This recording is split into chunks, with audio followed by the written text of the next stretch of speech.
Hello dear student, जैसा कि इससे पहले की वीडियो में हमने सिर्फ आपको एपरेटस के बारे में दिखाया, एपरेटस क्या कैसे होता है, एपरेटस के बारे में बताया आपको। अब इसके बाद जो है नेक्स्ट वीडियो जो है हम लोग कैलकुलेशन के बारे में ऑब्जर्व करने चल रहे हैं। और कैलकुलेशन में हम यहाँ पे यूज करने चल रहे हैं कि इलेक्ट्रोलाइट कौन सा यूज करेंगे। चूँकि हम सिल्वर का जो है ट्रांसपोर्ट नंबर निकालेंगे तो जो AgNO3 होगा, AgNO3 का इलेक्ट्रोलाइट सोल्यूशन यूज करेंगे, यानी जो हमने दिखाया था ना, इलेक्ट्रोलाइट सोल्यूशन यूज करेंगे। और साथ ही साथ जो है इलेक्ट्रोलाइट सोल्यूशन और दूसरा हम लोग यूज करेंगे कि वोल्टामीटर हमने बताया था। और वोल्टामीटर कौन सा यूज करेंगे? आप सिल्वर वोल्टामीटर भी यूज करेंगे। Silver voltameter used in series. तो अगर हम लोग इसको ध्यान दें और इसको ऑब्जर्व करें तो आइए देखते हैं कि यहाँ पे जो कैलकुलेशन की बात है, कैलकुलेशन को थोड़ा सा आपको समझना पड़ेगा। और कैलकुलेशन को आप इस तरह से समझ सकते हैं कि आप इसको देखिए, हम दो पार्ट में इसको पूरा बना देते हैं, क्योंकि आपको इधर उधर खिसकाने से अच्छा एक साइड से ही हम लोग चलें। अगर एक साइड से चलेंगे तो आपका दिमाग ज़्यादा कंसंट्रेट होगा हमारे ख्याल से। थोड़ा से इसको इधर खिसकाने की ज़रूरत नहीं होगी। इसी पे चलते हैं। तो सबसे पहला केस हम लेने चल रहे हैं, केस फर्स्ट। केस फर्स्ट की अगर हम लोग बात करें, हम एक ऐसा इलेक्ट्रोड लेते हैं जो अटैकेबल नहीं है।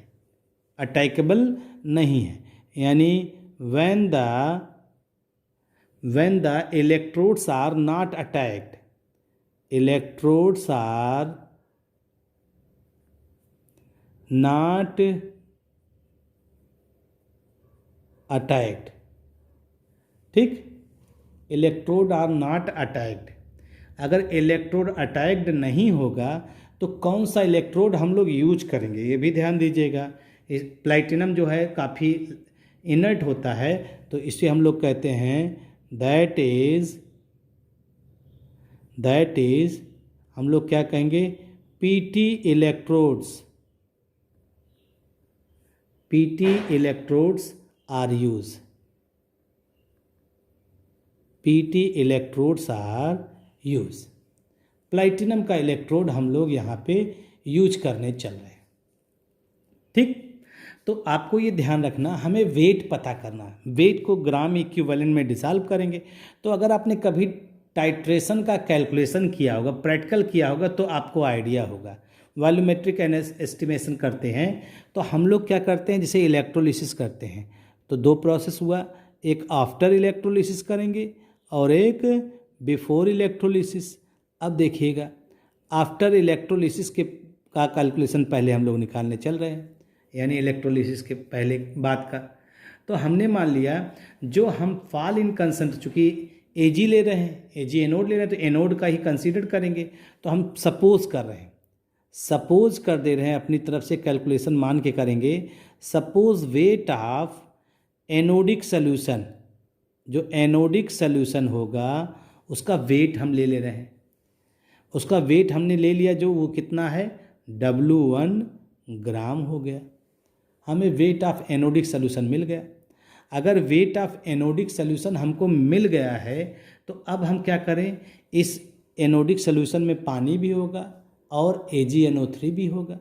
तो हमें AgNO3 का अमाउंट पता करना है। तो वो AgNO3 का अमाउंट पता करने के लिए हमें टाइट्रेशन करना पड़ेगा, वॉल्यूमेट्रिक एनालिसिस। तो weight of AgNO3 found, weight of AgNO3 found to be present कर लीजिए, found to be present.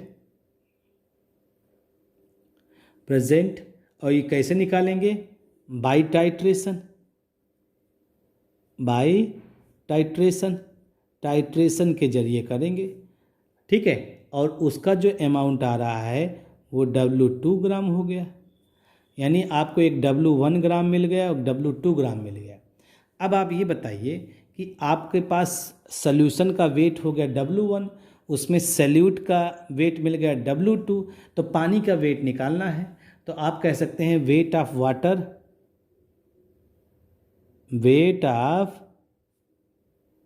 Water present कितना हो जाएगा? वाटर प्रेजेंट हो जाएगा सॉल्यूशन का वेट माइनस सैल्यूट का वेट, ये हो गया W1 माइनस W2 ग्राम। अब अगर इसको बोलने में देखिए, आप कहेंगे W1 minus W2 gram of water contains W2 gram of AgNO3, ऐसे बोलेंगे। इसको कैसे बोल सकते हैं? देखिए, hence we can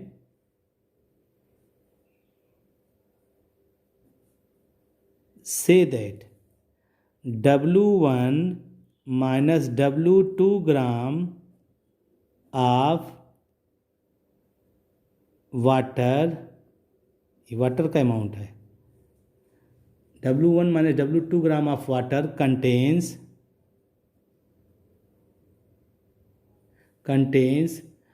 W2 gram of AgNO3 after electrolysis. Electrolysis के बाद का है ये, आफ्टर इलेक्ट्रोलिसिस। और अगर इसी को हम लोग देखें in terms of gram equivalent, ठीक, in terms of gram equivalent अगर देखना चाहते हैं तो in terms of gram equivalent अगर आप दिखाना चाहते हैं तो इसको अगर in terms of gram equivalent दिखाना चाहते हैं तो क्या हो जाएगा? आपको मालूम है AgNO3 का इक्विवेलेंट वेट हो जाएगा, Ag का होता है 108, N का 14, O का 16, 3 कुल हो जाएगा 170। यही इसका इक्विवेलेंट वेट भी होगा, यही इसका मोलर मास भी होगा, यही इसका क्या होगा? मोलर मास भी होगा। ध्यान दीजिएगा, इक्विवेलेंट वेट और मोलर मास दोनों बराबर होगा। तो इसका मतलब है अगर in terms of gram equivalent हम लोग यूज करते हैं, ये तो आपके लिए हो गया, आपको मालूम होना चाहिए ये चीज़। इसको तो हटा ही दे रहे हैं, इसको बाहर कर दे रहे हैं, ये तो आपके लिए, ठीक है। इन टर्म्स ऑफ ग्राम इक्विवेलेंट अगर लेंगे तो अगर आप 170 से डिवाइड कर दीजिए AgNO3 का वेट, तो वो आपका क्या हो जाएगा कि ग्राम इक्विवेलेंट ऑफ AgNO3, ठीक। तो यानी अब इसको देखो इन टर्म्स ऑफ ग्राम इक्विवेलेंट, तो आप क्या बोलेंगे? W2 ग्राम ऑफ AgNO3 बराबर W2 अपान 170, अब इसे बोल देंगे ग्राम इक्विवेलेंट ऑफ AgNO3। ये हो गया, अंतर देख लीजिए दोनों में, ये W2 ग्राम है और 170 से डिवाइड कर दिए तो AgNO3 हो गया, ग्राम इक्विवेलेंट हो गया। अगर आप इसी को लिखना चाहें तो आप कह सकते हैं W2 ग्राम ऑफ AgNO3 को आप 170 से डिवाइड करें, तो अब आप देखिए यही इक्विवेलेंट, चूँकि आप समझिए एक चीज़ और नोट करके इसको भी समझ लीजिए। जैसे हम लोग कहते हैं कि किसी भी AB इलेक्ट्रोलाइट का हमें सॉल्यूशन मालूम है और उसे टूटने पे A+ और B- बन रहा है, तो अगर इसका कंसंट्रेशन Cm है तो इसका भी कंसंट्रेशन C मोलर होगा, इसका भी कंसंट्रेशन Cm होगा। मतलब जो सॉल्यूशन का कंसंट्रेशन होगा उसके कांस्टेंट आयंस का भी होगा। इसका मतलब है जो AgNO3 में का सॉल्यूशन, AgNO3 का सॉल्यूशन लिया है, इसका जो कंसंट्रेशन होगा वही कंसंट्रेशन Ag का भी होगा। यानी आप इसी को लिख सकते हैं बराबर, क्या लिख सकते हैं आप? इसको हटाइए, इसको अब इमेजिन करिएगा और ये हो जाएगा, आप लिख सकते हैं कि W2 upon 170, W2 upon 170 gram equivalent of Ag, इसको ऐसे भी लिख सकते हैं। और इसी को कहने के लिए हम लोग अपनी तरफ से मान लेते हैं x gram equivalent of Ag। अभी इसका यूज करा जाएगा आगे। ये हमारा हो गया, यानी ये कैलकुलेशन में मिला हमको। तो हम लोग स्टेटमेंट में क्या बोल सकते हैं? अब देखिए स्टेटमेंट लिखने चल रहे हैं, स्टेटमेंट में लिखने चल रहे हैं, तो स्टेटमेंट में ये बोलेंगे कि देखिएगा ध्यान से, अभी यहाँ बोल रहे थे, आप गौर से देखिएगा, W1 minus W2 gram of H2O contains W2 gram of AgNO3 after electrolysis. अब बोलेंगे after electrolysis W1 of Ag, कहने के लिए इसका इस्तेमाल करने चल रहे हैं। ठीक, तो अगर इसको हम लोग कहें W1 minus W2 gram of water contains X gram equivalent of Ag after electrolysis, ये इलेक्ट्रोलिसिस के बाद ये क्वांटिटी हमारी मिल रही है। ठीक, ये आफ्टर इलेक्ट्रोलिसिस है, ये ध्यान दीजिएगा, ये आफ्टर इलेक्ट्रोलिसिस है। ठीक, अगर हम इसी को जैसे इलेक्ट्रोलिसिस किया तो उसमें कंसंट्रेशन में चेंज दिखाई देगा। बिफोर इलेक्ट्रोलिसिस अगर हम देखें, बिफोर इलेक्ट्रोलिसिस देखें तो हमने मान लिया जो सोल्यूशन लिया उसका वेट क्या है, W3, जो सोल्यूशन लिया उसका वेट W3 है, और उसमें हमने मान लिया W4 ग्राम ऑफ AgNO3 है। तो अगर W4 ग्राम ऑफ AgNO3 है तो इसका मतलब मास ऑफ वाटर भी निकाल सकते हैं हम लोग। और मास ऑफ वाटर कैसे कैलकुलेट करेंगे? देखिए, तो वेट ऑफ वाटर आप निकाल सकते हैं कितना, W3 माइनस W4 ग्राम। इस तरह से आप जो है दोनों को सब्सट्रैक्ट करके निकाल सकते हैं। इसका मतलब है आप यहाँ पे ये कह सकते हैं कि W3 minus W4 gram, hence we can say that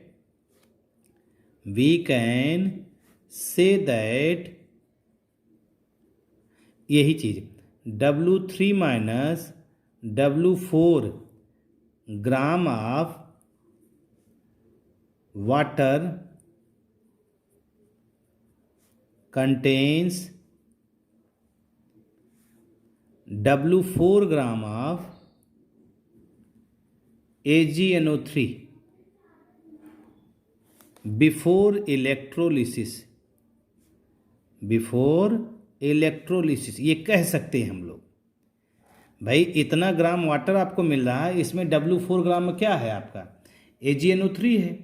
तो जब हमें वाटर का वेट मिल गया तो अब इसी तरह से हम लोग कह सकते हैं हैंस, इसलिए आपका क्या होगा, W1 माइनस W2 ग्राम, ये कहाँ से मिला था आपको पहले, ग्राम वाटर कंटेन्स,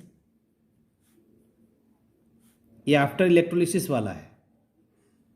क्या हो जाएगा भाई, आपने कहा W3 माइनस W4 ग्राम में W4 ग्राम ऑफ AgNO3 है, यानी W3 माइनस W4 ग्राम में कितना है, W4 ग्राम AgNO3 है, तो 1 ग्राम में कितना होगा, अपान W3 माइनस W4 हो जाएगा।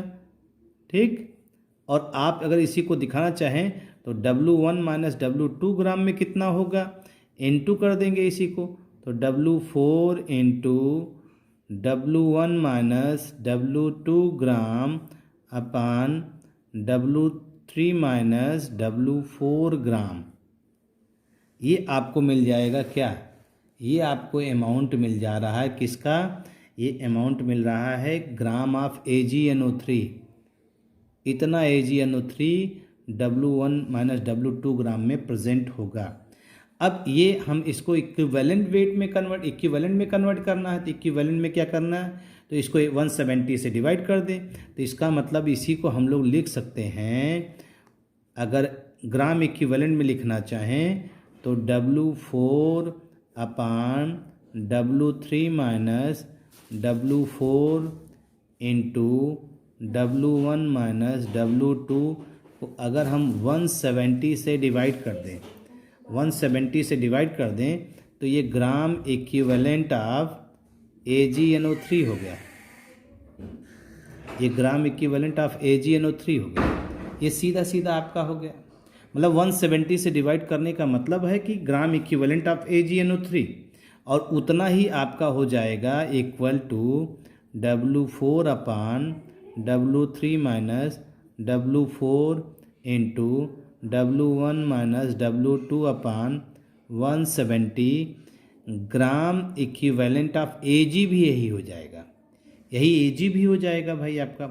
और जैसे वहाँ x ग्राम माने थे तो यहाँ हम मान ले रहे हैं is equal to y gram equivalent of, कहने के लिए मान लिया आपने x और y दो मिल गए आपकी क्वांटिटी, दो क्वांटिटी आपको यहाँ पे मिल जा रहा है। अगर इन्हीं दोनों क्वांटिटी को आप समझिए, जैसे वहाँ देखिए वहाँ x ग्राम इक्विवेलेंट माना था और यहाँ पे क्या मान रहे हैं, y ग्राम इक्विवेलेंट मान रहे हैं। अब आपको ये मिल गया, ठीक। अब आपको यहाँ पे क्वांटिटी वैल्यू मिल चुकी है जिसको आपने ग्राम इक्विवेलेंट में कन्वर्ट कर लिया। अब हमें यहाँ पे ये पता करना है कि इलेक्ट्रोड हमारा यूज जो हो रहा है वो कैसे है। इलेक्ट्रोड का कोई पार्टिसिपेशन नहीं है ना, यानी इलेक्ट्रोड आर नॉट अटैक्ड। अगर इलेक्ट्रोड अटैक नहीं हो रहा है, अनअटैकेबल है, तो यहाँ पे हमारा कंसंट्रेशन जो होगा वो थोड़ा सा चेंज होगा। देखिए कंसंट्रेशन थोड़ा चेंज होगा, और वो कंसंट्रेशन क्या होगा, यानी हमने क्या मान लिया, when the electrodes are not attacked. Electrode को क्या कह रहे हैं, electrodes are not attacked, electrodes are not attacked, electrode attacked नहीं है। तो हमेशा जान लीजिए कि इलेक्ट्रोड का अगर इन्वॉल्वमेंट नहीं होगा तो जो आफ्टर इलेक्ट्रोलिसिस होगा उसका अमाउंट कब होगा, यानी x की वैल्यू हमेशा स्मॉलर होगी किससे, y से। ये ध्यान दीजिएगा, x की वैल्यू हमेशा स्मॉलर होगी, मतलब इलेक्ट्रोलिसिस से पहले कंसंट्रेशन ज़्यादा होगा, ग्राम इक्विवेलेंट Ag का ज़्यादा होगा, इलेक्ट्रोलिसिस के बाद क्या होगा, कंसंट्रेशन कम हो जाएगा। तो सीधे सीधे हम लोग पढ़ सकते हैं इसी को, fall in concentration, fall in concentration of the anodic compartment. अगर एनोडिक कंपार्टमेंट की बात कर रहे हैं तो हमारा हो जाएगा, कितनी वैल्यू हो जाएगी, अगर आप इसी को देखिए तो आप लिख सकते हैं ज़्यादा कौन होगा, y माइनस एक्स, और ये हमारा हो गया ग्राम इक्विवेलेंट ऑफ Ag। ये ग्राम इक्विवेलेंट ऑफ Ag ले रहे हैं, ये आपका एनोडिक का फॉल इन कंसंट्रेशन हो गया, ठीक। अब हमने बताया था ना, डायग्राम में आपको बताया था कि सपोज करिए जो हमारा अमाउंट डिपॉजिट हो रहा है वोल्टामीटर में वो कितना है, हम अपनी तरफ से मान ले रहे हैं क्या, सपोज करते हैं, जो सपोज करते हैं, सपोज ये करते हैं कि सपोज करिए कि हमारा जो वेट है, सपोज जो वेट है हमारा, वेट ऑफ सिल्वर, जो सिल्वर का वेट है जो डिपॉजिट हो रहा है, कहाँ डिपॉजिट हो रहा है, deposited in the silver voltameter, in the silver voltameter, silver voltameter में जो डिपॉजिट हो रहा है वो हमने मान लिया W ग्राम, W ग्राम है। अब W ग्राम को अगर ग्राम इक्विवेलेंट बदलना है तो ये कौन है, ये डिपॉजिट हो रहा है सिल्वर, सिल्वर का डिपॉजिशन हो रहा है, सिल्वर का डिपॉजिशन हो रहा है, सिल्वर का एटॉमिक मास होता है 108। तो इसे अगर ग्राम इक्विवेलेंट बदलना होगा तो W upon 108 gram equivalent of Ag। और इसे कहने के लिए आप क्या मान लीजिए, इसे कहने के लिए आप मान लीजिए Z gram equivalent, Z gram equivalent इसे मान लीजिए। अब आप देखिए आपको मिल गया, यहाँ पे आपको मिल गया सिल्वर का डिपॉजिशन कितना हो रहा है वोल्टामीटर में, और आपको फॉल इन कंसंट्रेशन मिल गया, दोनों चीज़ मिल गया, तो आप ट्रांसपोर्ट नंबर कैलकुलेट कर सकते हैं। कैसे, आइए इसी को देखते हैं, थोड़ा सा समझने का प्रयास करिएगा और हम जो है इस चीज़ को आपको बता। हमारा जो ट्रांसपोर्ट नंबर निकालने का फार्मूला होगा वो क्या होगा, फॉल इन कंसंट्रेशन है, transport number of Ag plus निकालना है तो fall in concentration around anode, यानी हमें निकालना क्या है, fall in concentration around anode, ठीक, इन ग्राम इक्विवेलेंट, इन ग्राम इक्विवेलेंट अपान क्या हो जाएगा भाई, अपान हो जाएगा amount of Ag deposited, amount of Ag deposited in voltameter, in voltameter in gram equivalent, ठीक है भाई, वोल्टामीटर इन ग्राम इक्विवेलेंट। अगर आप इसी को रख लीजिए तो फॉल इन कंसंट्रेशन कितना आया था, y minus X upon Z हो गया, ये transport number of Ag plus आ गया।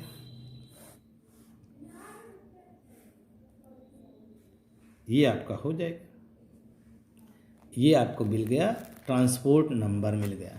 ट्रांसपोर्ट नंबर का मतलब है ये Ag प्लस का यानी कैटायन का ट्रांसपोर्ट नंबर आपको मिल गया भाई। इस तरह से आप इसको कंक्लूड कर सकते हैं। और अगर इसी में आप जो है सीधे सीधे ट्रांसपोर्ट नंबर ऑफ एनायन निकालना चाहते हैं तो ट्रांसपोर्ट नंबर ऑफ एनायन के जो है, ट्रांसपोर्ट नंबर ऑफ एनायन जो है सीधे सीधे अगर आप निकालना चाहते हैं तो NO3 माइनस का निकालना है तो सम ऑफ ट्रांसपोर्ट नंबर क्या होता है, 1 होता है। तो आप निकाल सकते हैं 1 minus transport number of Ag plus, ये सीधा सीधा हमारा जो है फार्मूला आ जाएगा, Ag प्लस जो है फार्मूला आ जाएगा और ये सीधा सीधा हम लोग ऑब्जर्व यहाँ पे कर लेंगे भाई, ठीक है। तो ये हमारा जो है ट्रांसपोर्ट नंबर ऑफ एनायन मिल गया यहाँ पे और आप इस चीज़ को ऑब्जर्व कर सकते हैं। तो इस तरह से आप ट्रांसपोर्ट नंबर ऑफ कैटायन और एनायन निकाल लेंगे कब, जब इलेक्ट्रोड अनअटैकेबल होगा। इलेक्ट्रोड क्या है, अनअटैकेबल है, उस समय की बात कर रहे हैं, ठीक। लेकिन अगर हम इसी को ध्यान दें, अब दूसरी सिचुएशन देखिएगा भाई, दूसरी सिचुएशन, दूसरा सिचुएशन क्या है, when the electrodes are attack. इसकी कंडीशन को समझिए, थोड़ा सा हम हाफ पार्ट में कर लेते हैं जिससे आपको थोड़ा सा दिखाने में सुविधा हो हमको, ठीक। तो अगर हम लोग इसको सीधे सीधे ऑब्जर्व करें तो देखिए हमारा जो ट्रांसपोर्ट नंबर, अब दूसरा केस हमारा क्या है, क्या केस ले रहे हैं, केस सेकंड, केस हमारा जो है वो सेकंड आ रहा है, केस सेकंड। और सेकंड केस में हम लोग क्या लेने चल रहे हैं, when the electrodes are attacked, यानी कौन सा केस ले रहे हैं, इलेक्ट्रोड्स आर अटैक्ड, इलेक्ट्रोड्स जो हैं वो अटैक्ड है। When the electrodes are attacked यानी हम लोग क्या यूज करेंगे, when Ag electrodes are use,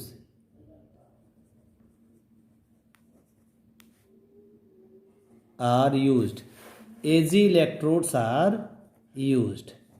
यहाँ पे Ag इलेक्ट्रोड का हम लोग इस्तेमाल कर रहे हैं भाई, ध्यान दीजिएगा, Ag इलेक्ट्रोड को हम लोग यहाँ पे इस्तेमाल कर रहे हैं, ये चीज़ आपको ध्यान देना है।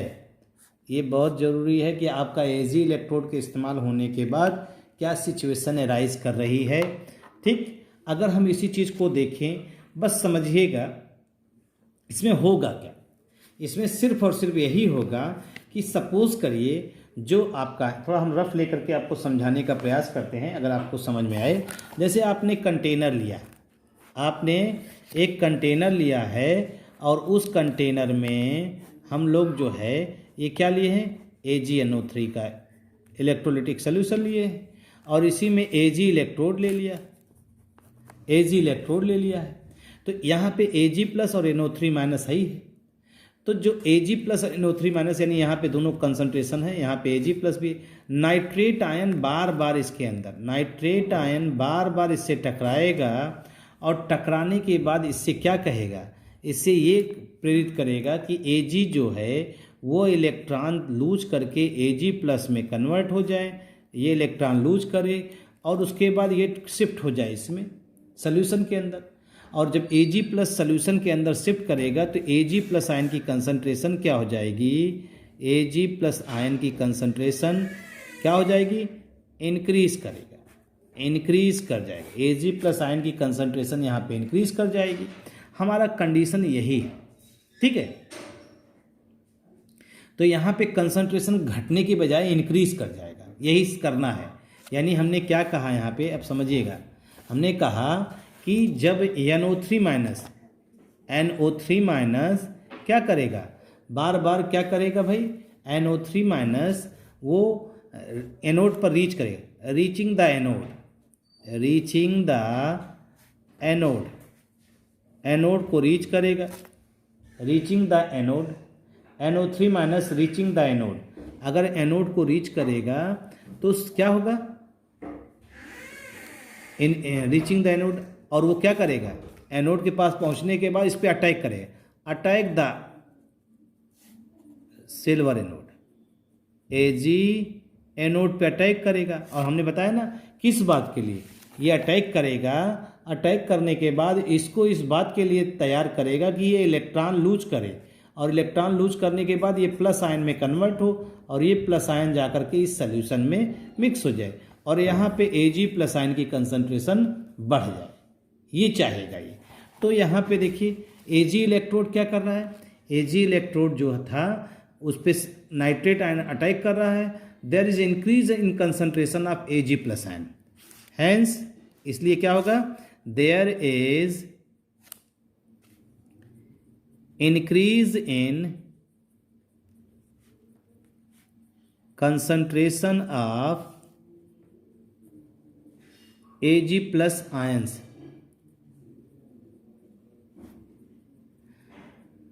इन द एनोडिक सॉल्यूशन, यानी एनोडिक सॉल्यूशन में घटने के बजाय बढ़ेगा, instead of decrease, instead of decrease, decrease की जगह इंक्रीज करेगा, ठीक। और तो इससे क्या होगा, हैंस हम लोग कह सकते हैं जो x होगा अब वो ज़्यादा हो जाएगा ग्रेटर देन y। अभी तक आपने x is smaller than y, तो इंक्रीज इन कंसंट्रेशन आपको मिलेगा।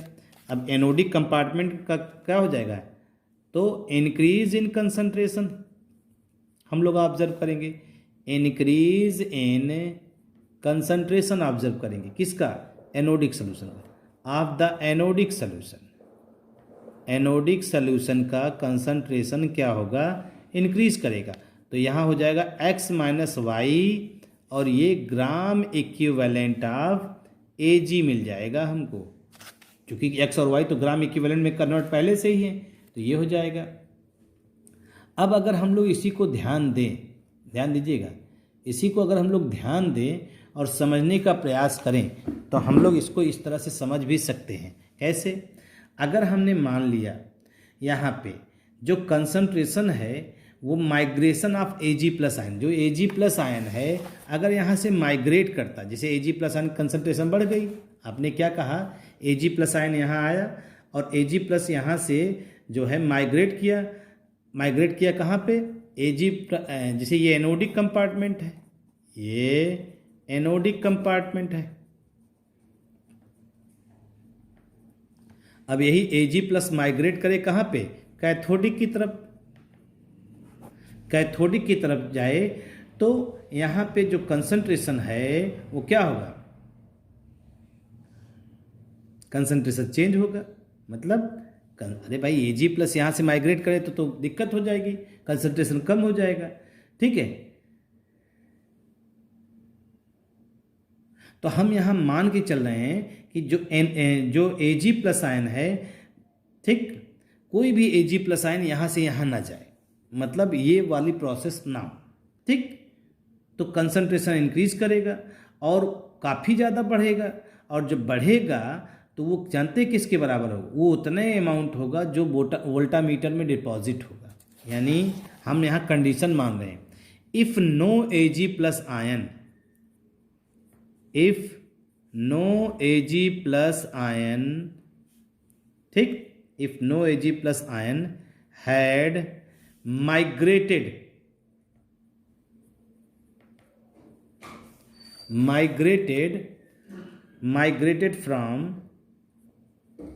from the anodic compartment,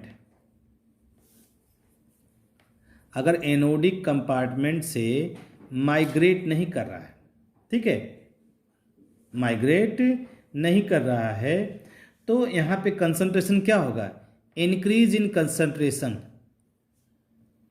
increase in concentration यहाँ पे होगा, ठीक, increase in concentration of Ag plus ion, Ag plus ion concentration increase करेगा, और जानते हैं किसमें, इन the anodic compartment, in the anodic compartment would have been higher, would have been higher, higher, बहुत ज़्यादा होगा, ठीक, and equal to gram equivalent of Ag, किसके बराबर होगा, जो वोल्टामीटर में डिपॉजिट हुआ है, same as that of, same as that of deposited in the silver voltameter, silver voltameter, deposited in the silver voltameter, silver voltameter मतलब जितना gram equivalent आपका डिपॉजिट होगा वोल्टामीटर में, उतना ही ग्राम इक्विवेलेंट जो होगा वो जो है सीधा सीधा हम लोग ऑब्जर्व करेंगे, उतना ही कंसंट्रेशन इंक्रीज करेगा। इसका मतलब है अगर आप इसी को ध्यान देना चाहें तो हमारा माइग्रेशन अगर होगा तो माइग्रेशन नहीं हो रहा तो जेड के बराबर हो जाएगा, और माइग्रेशन होगा तो जेड से इतना घट जाएगा, जेड से इतना घट जाएगा। तो हम मान लेते हैं माइग्रेशन के बिना जेड है, और जब माइग्रेशन होगा तब फॉल इन कंसंट्रेशन निकाल देते हैं। तो हम लोग मान ले रहे हैं fall in concentration of, fall in concentration in the anodic solution due to migration of Ag plus ions। वो क्या हो जाएगा, अब भाई देखिए, जब अगर आयन माइग्रेट ना करे तो जेड है, आयन माइग्रेट नहीं कर रहा तो जितना अमाउंट वोल्टामीटर उसके बराबर है, और माइनस आपने कहा था x माइनस वाई, ये पूरा का पूरा ग्राम इक्विवेलेंट ऑफ Ag हो जाएगा। बस हो गया, फॉल कंसंट्रेशन हो गया, तो बस ट्रांसपोर्ट नंबर आपका निकल आया। देखिए ट्रांसपोर्ट नंबर का फार्मूला क्या हो जाएगा, transport number of Ag plus मिल गया तो z minus x minus y upon नीचे हो जाएगा आपका क्या z, और transport number of NO3 minus क्या हो जाएगा 1 minus transport number of Ag plus ion. ये हो गया आपका ट्रांसपोर्ट नंबर का कैलकुलेशन। आपको आपको कैलकुलेशन पूरा समझना है, और कैलकुलेशन पूरा समझने के लिए आपको एक एक चीज़ समझना है, क्या क्या चीज़ें कैसे हो रही। ठीक है भाई, इतनी बातों को आप डील कर लीजिए, बाकी की बातें नेक्स्ट वीडियो में हम लोग पढ़ा जाएगा। और वो पढ़ा जाएगा moving boundary method. Thank you.